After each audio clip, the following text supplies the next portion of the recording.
प्रकाश आ गया है। राज्य राज्य के लोगों के ऊपर में घोर अंधकार छाया हुआ है, परंतु तेरे ऊपर यहोवा उदय। परमेश्वर का वचन जब ज्यादा सो जाते हैं, इसी वचन के द्वारा परमेश्वर बातचीत करते के आवाज आता है, उठ प्रकाशमान हो। फिर भी हम क्या करते, कंबल और लोग ओढ़ लेते हैं और क्या वो दरवाजा और बंद कर दे, पंखा चालू कर दे और सो जाते हैं। हालेलुया। नहीं मेरे प्रियो, हमें इस समय परमेश्वर की महिमा, परमेश्वर की आराधना हमें करना है। और पहला तीमुथियुस की पुस्तक को निकालेंगे और 4 अध्याय के 12 वचन में ऐसा बात लिखा है, कहीं कोई तेरी जवानी को तुच्छ ना समझने पाए, पर वचन और चाल चलन और प्रेम और विश्वास और पवित्रता में विश्वासियों के लिए आदर्श बन जा।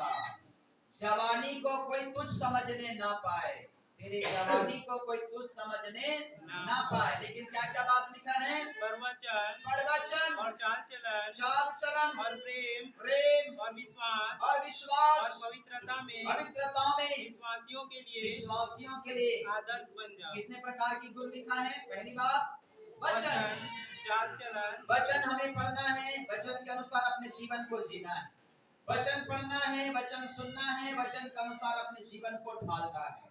और उसके बाद और चाल चलन, उसके बाद प्रेम विश्वास। और प्रेम किससे करना है, कलीसिया से। हालेलुया। जिसके साथ हमारा अच्छा जमता है, कभी कभार हमको सहायता मदद कर देता है। हालेलुया।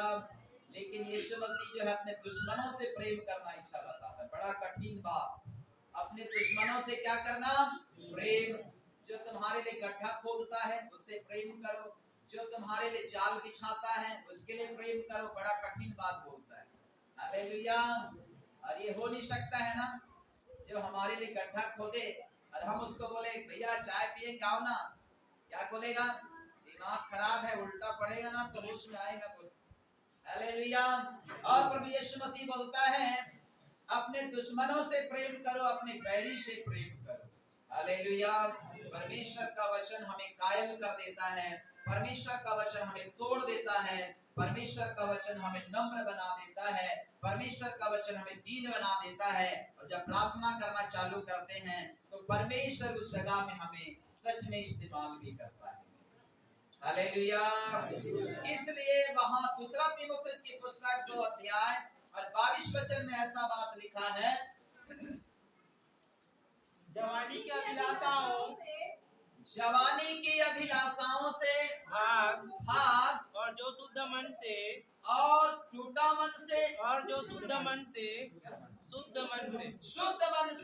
प्रभु का नाम लेते हैं, उनके साथ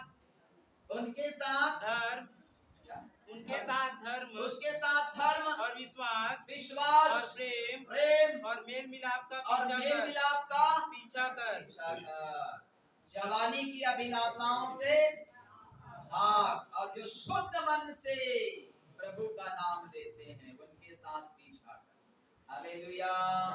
हालेलुया। कई लोग क्या होते, गाली भी देते हैं, प्रभु का धन्यवाद भी बोलते हैं ना, झगड़ा भी करते हैं, प्रभु का धन्यवाद करते हैं, कुछ नशापान भी करते हैं और प्रभु का धन्यवाद करते हैं, शुद्ध मन से। कैसा, शुद्ध मन। हालेलुया। कितने लोग मन में अशुद्ध विचार रख करके प्रभु का धन्यवाद करते हैं, अशुद्ध विचार, गंदे विचार रख करके प्रभु का धन्यवाद करते हैं। लेकिन वचन कहता है शुद्ध मन वालों का पीछा कर, और शुद्ध मन वाले लोग परमेश्वर को देखेंगे। हालेलुया। एक बार हमारे मन के बारे में छानबीन करें, क्या हमारा मन शुद्ध है, क्या हमारा विचार शुद्ध है, हम क्या विचार करते हैं, क्या सोचते हैं। आपका पड़ोसी भी नहीं मालूम आप सोचते हैं, आपका दाहिना हाथ वाला बैठा उसको भी नहीं मालूम, बायां हाथ में बैठा उसको भी नहीं मालूम क्या आप विचार करते हैं, क्या सोचते हैं। लेकिन खुदावन यीशु मसीह जानता है आपके विचारों को। हालेलुया। इसलिए शुद्ध मन वाले लोगों के साथ में पीछा कर और उसके साथ मिलकर के परमेश्वर की महिमा कर, परमेश्वर की आराधना कर। शुद्ध मन वाले लोग परमेश्वर को क्या करेंगे? देखेंगे। हमें परमेश्वर को देखना है, यीशु मसीह को देखना है, तो क्या करना है? मन को शुद्ध बनाना है, मन को पवित्र बनाना है, मन को क्या बनाना है? शुद्ध। और लूका रचित सुसमाचार में आएंगे 21 अध्याय 34 पद में ऐसा बात लिखा है, इसलिए सावधान रहो, ऐसा ना हो कि तुम्हारे मन खुमार और मतवालेपन और इस जीवन की चिंताओं से सुस्त हो जाए, और वहाँ दिन तुम पर फंदे के समान अचानक आ पड़े, क्योंकि सारी पृथ्वी के सब रहने वालों पर इसी प्रकार आ पड़ेगा। जागते रहो, हर समय प्रार्थना करते रहो, तुम इन सब आने वाली घटनाओं से बचने और मनुष्य के पुत्र के सामने खड़े होने के योग्य। आमीन। तुम्हारा मन खुमार और मतवालेपन और इस जीवन की चिंताओं से सुस्त बने हो जाए। दो बात करने से हमारा मन शरीर सुस्त पड़ जाता है। एक है मतवालापन, दूसरा है चिंता। चिंता से चतुराई घटे और दुख से घटे शरीर। हालेलुया। अंदर अंदर चिंता करने वाला उसका शरीर खोखला हो जाता है। शरीर क्या होती है? खोखला। ऊपर से ऐसा दिखता है कि बिल्कुल ताजा है, आदमी तगड़ा है, लेकिन अंदर क्या है? खोखलापन। तुम्हारा मन खुमार और मतवालेपन और इस जीवन की चिंताओं से और ज्यादा पी के मसीह का हाथ कांपता है, ज्यादा आदी हो जाता है, उसका क्या होता है? ऐसा ऐसा होता है। और ये भी ऐसा होता है, लेबरी ऐसा आदी हो जाता है। इसलिए क्या करना है? यीशु मसीह के नाम से टाटा बाय बाय, उसको अपने जीवन से क्या कर देना है? निकाल देना। हालेलुया। वचन में ऐसा लिखा है, नीति वचन की पुस्तक 23 अध्याय 19 से 35 वचन तक पढ़ो जी। हे मेरे पुत्र, सुनकर बुद्धिमान हो। कैसे? तू सुनकर बुद्धिमान हो। तो सुनकर बुद्धिमान हो और अपना मन सुमार्ग में हाँ सीधा चल। दाख मधु के पीने वालों में दाख मधु के पीने वालों में ना होना मांस की अधिक खाने वालों और की मांस की अधिक खाने वालों में संगति करना की संगति भी नहीं करना, क्योंकि पियक्कड़ और पेटू अपना भाग होते हैं और पियक्कड़ वाले पिनक वाले वो चिथड़े पहनने पड़ते हैं। हाँ,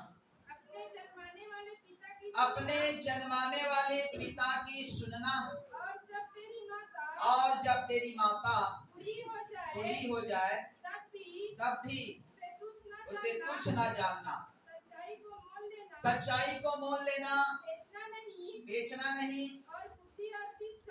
बुद्धि और शिक्षा को और समझ को भी समझ लेना, मोल लेना। धर्मी का पिता बहुत मगन होता है और बुद्धिमान का जन्माने वाला उसके कारण आनंदित होता है।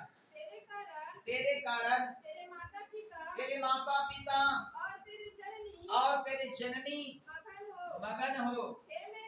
हे मेरे पुत्र, अपना मन मेरी ओर लगा और तेरी दृष्टि में मेरे चाल चलन पर लगी रहे।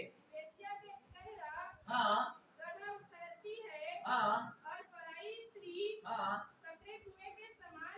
हाँ हाँ हाँ। और 30 पद को पढ़ो। उनकी जो दाख मधु देर तक पीते हैं और जो मसाला मिला हुआ दाक मधु दाक मधु ढूंढने को जाते हैं। जब दाक मधु जब दाक मधु लाल दिखाई देता है और कटोरे में उसका सुंदर रंग होता है, और जब वहाँ थार के साथ उंडेला जाता है तब उसको ना देखना, क्योंकि अंत में सर्प के समान डसता है और करेत के समान काटता है। आमीन, हालेलुया। जब दाक मधु कटोरा में धार के साथ उंडेला जाता है, एक टक लगा के नहीं देखना है, सर्प के समान डसता है, सर्प के समान। जब हमारे एक भैया के बेटा को सांप काट दिया, अभी गवाही बताए वो भैया आज नहीं आया। हाँ, हालेलुया। बुधवार के दिन उसका बेटा को सांप काट दिया। हालेलुया। पिता परमेश्वर का धन्यवाद, प्रभु अच्छा प्रार्थना सुना। चौकी हॉस्पिटल वाले लोग बोले कि नशा हो गया लड़का को, इसलिए रिफर करना पड़ेगा राजनांदगांव वैसा।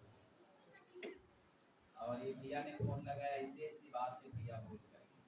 पिता परमेश्वर का धन्यवाद, और प्रभु अच्छा प्रार्थना सुना। बाद में जब पता चला, मैं सुबह और 5 बजे फोन लगाया, उन्होंने कहा कि भैया अभी लड़का अच्छा है, नशा उतर गया। हालेलुया। क्योंकि परमेश्वर का वचन कहता है लूका रचित सुसमाचार में 10 अध्याय और 17-18 पद में पढ़ेंगे तो वहां पर एक बात लिखा हुआ है। वे 70 आनंद करते हुए लौटे और कहने लगे, हे प्रभु तेरे नाम से दुष्ट आत्मा भी हमारे वश में है। उसने उनसे कहा, मैं शैतान को बिजली के समान स्वर्ग से गिरा हुआ देख रहा था। देखो मैंने तुम्हें सांपों और बिच्छुओं को रौंदने का और शत्रु की सारी सामर्थ्य पर अधिकार दिया है, और किसी वस्तु से तुम्हें कुछ हानि ना होगी। तो भी इस बात को, इस वचन को लेकर के मैं प्रार्थना किया। पिता परमेश्वर को मैं बहुत बहुत धन्यवाद देता हूँ। सच में परमेश्वर ने प्रार्थना बहुत रीति से सुना है। हालेलुया। इसलिए वचन सुनने वाले बड़े ध्यान से सुनना है, वचन मनन करने वाले अपने हृदय पट्टी पर लिखना है। ये समय समय पर हमारे लिए छुटकारे का कारण होती है, समय समय पर ये परमेश्वर का वचन हमारे लिए आशीष का कारण होती है। तुम सांपों और बिच्छुओं को रौंदोगे, शत्रु की सारी सामर्थ्य के ऊपर में अधिकार रखोगे। हालेलुया। और 30 पद में हम पढ़ रहे थे, उनकी जो दाक मधु देर तक पीते हैं और जो मसाला मिला हुआ दाक मधु ढूंढने को जाते हैं। जब दाक मधु लाल दिखाई देता है और कटोरे में उसका सुंदर रंग होता है, और जब वहां धार के साथ उंडेला जाता है तब उसको ना देखना। हालेलुया। कितने लोग गम, कितने लोग चिंता दूर करने के लिए पी लेते हैं, कितने लोग कमर में दर्द है ऐसा बोलकर, कितने लोग कुतेरा, कितने लोग क्या बोलते हैं कुतेरा, अरे कल ले लिया था जी तो फिर थोड़ा सा लग रहा है कमजोरी, कुतेरा ले लिया। कई लोगों का कई प्रकार की बात है, लेकिन परमेश्वर का वचन कहता है इसको हमारे जीवन से दूर करना है। हालेलुया।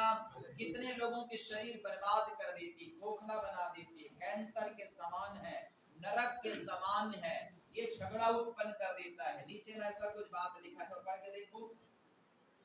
35 पद में ऐसा लिखा है, तू विचित्र वस्तुएं देखेगा और उल्टी सीधी बातें बकता रहेगा। कितने लोग पी के मसीह हो जाने के बाद में गाली देते रहते हैं, बकते रहते हैं। उसके बाद में ऐसा लिखा है, तू समुद्र के बीच लेटने वाले या मस्तूल के सिरे पर सोने वाले के समान रहेगा। ये कोई धार वार देखता नहीं है, टंगिया है, छुरी है, क्या है, कहीं भी गिर जाएगा, कहीं पर पड़े रहेगा, गोबर में, माटी में, चिकला में पड़े रहेगा और बोलते रहता है मेरे पास भी है धन। कहीं पर पड़े रहता है, कुछ परवाह नहीं रहता। धार है, कहिया है, चूड़ी है, क्या है, कट जाएगा, नष्ट हो जाएगा, कुछ पता नहीं रहता है। इसलिए परमेश्वर का वचन कहता है और 35 पद में, तो कहेगा कि मैंने मार तो खाई परंतु दुखित ना हुआ, मैं पीट तो गया परंतु मुझे कुछ सुधी ना थी, मैं होश में कब आऊंगा, मैं तो फिर मदिरा ढूंढने जाऊंगा। होश में आने के बाद में फिर मदिरा, मतवालापन, ऐसा करने से हमारा मन और शरीर सुस्त पड़ जाता है। क्या पड़ जाता है? सुस्त। हालेलुया। और ये अचानक आने वाली विपत्ति के समय में फंदा में पड़ जाएगा। इसलिए नीचे बात में लिखा है, जागते रहो और प्रार्थना करते रहो ताकि परीक्षा में ना पड़ो। जागते रहो और प्रार्थना करते रहो ताकि परीक्षा में ना पड़ो। आइए हम आगे बढ़ेंगे। गलाती की पुस्तक में 5 अध्याय 16 वचन को पढ़े। पर मैं कहता हूँ आत्मा के अनुसार चलो, तो तुम शरीर की लालसा इसी रीति से पूरी ना करोगे, क्योंकि शरीर आत्मा के विरोध में और आत्मा शरीर के विरोध में लालसा करता है और ये एक दूसरे के विरोधी हैं, इसलिए कि जो तुम करना चाहते हो वह ना करने पाओ। और यदि तुम आत्मा के चलाए चलते हो तो व्यवस्था के अधीन ना रहे। शरीर के काम तो प्रकट हैं, अर्थात व्यभिचार, गंदे काम, लूचपन, मूर्ति पूजा, टोना, बैर, झगड़ा, ईर्ष्या, क्रोध, विरोध, फूट, विधर्म, डाह, मतवालापन, लीला क्रीड़ा और इनके जैसे और काम है। ये आत्मा के विरुद्ध में काम करती है। ये जितना बात यहाँ पर बताता है, ये मनुष्य के मन में पाया जाता है, आत्मा के विरुद्ध में काम करवाता है, आत्मा के विरुद्ध में काम करवाता है। परंतु आत्मा का फल वहां पर लिखा है 22 पद में, पर आत्मा का फल प्रेम, आनंद, शांति, धीरज, कृपा, भलाई, विश्वास, नम्रता और क्या है? संयम। 9 प्रकार के फल। हालेलुया। 9 प्रकार के फल हमारे अंदर में लगना है। 9 प्रकार के फल हमारे अंदर में क्या होना है? लगना है। सबसे पहली बात क्या लिखा है? प्रेम। पहला कुरिन्थी 13 अध्याय के 1 पद को पढ़ेंगे तो वहां पर प्रेम के बारे में लिखा है। यदि मैं मनुष्यों और स्वर्गदूतों की बोलियां बोलूं, यदि मैं मनुष्यों और स्वर्गदूतों की बोलियां बोलूं और प्रेम न रखूं, तो मैं ठनठनाता हुआ पीतल और झनझनाती हुई झाड़। और यदि मैं भविष्यवाणी कर सकूं, सब भेदों, सब प्रकार के ज्ञान को समझूं और मुझे यहाँ तक पूरा विश्वास हो, मैं पहाड़ों को हटा दूं, परंतु प्रेम न रखूं तो मैं कुछ भी नहीं। यदि मैं अपनी संपूर्ण संपत्ति कंगालों को खिला दूं या दे जलाने के लिए दे दूं और प्रेम न रखूं तो मुझे कुछ भी लाभ नहीं। प्रेम क्या है? धीरज धरना पड़ता है। हालेलुया। कोई चीज को प्राप्त करने के लिए, कोई चीज को हासिल करने के लिए क्या करना पड़ता है? धीरज। हालेलुया। धीरज धरना पड़ता है। हमें जल्दीबाजी में नहीं होती है। कभी कभी हमें प्रार्थना करके धीरज धरना पड़ता है। एक प्रभु का दास याद नहीं आ रहा है मेरे को, जिन्होंने 7 बार प्रार्थना किया पानी गिराने के लिए। क्या नाम है उसका? एलिया नबी ने 7 बार प्रार्थना किया पानी गिराने के लिए, बारिश को गिराने। एक बार प्रार्थना करता है, पानी नहीं गिरा। 2 बार प्रार्थना किया, पानी नहीं गिरा। तीसरा बार, चौथा बार, 5वां बार, 6वां बार, 7वां बार प्रार्थना किया। उनका सेवक आके कहता है, स्वामी जी सुनो, समुद्र में हाथ के जैसा एक छोटा काला बादल उठ रहा है। ये आकर के जब सेवक ने कहा तो एलिय्याह नबी ने कहा, जाकर अहाब राजा से कह दे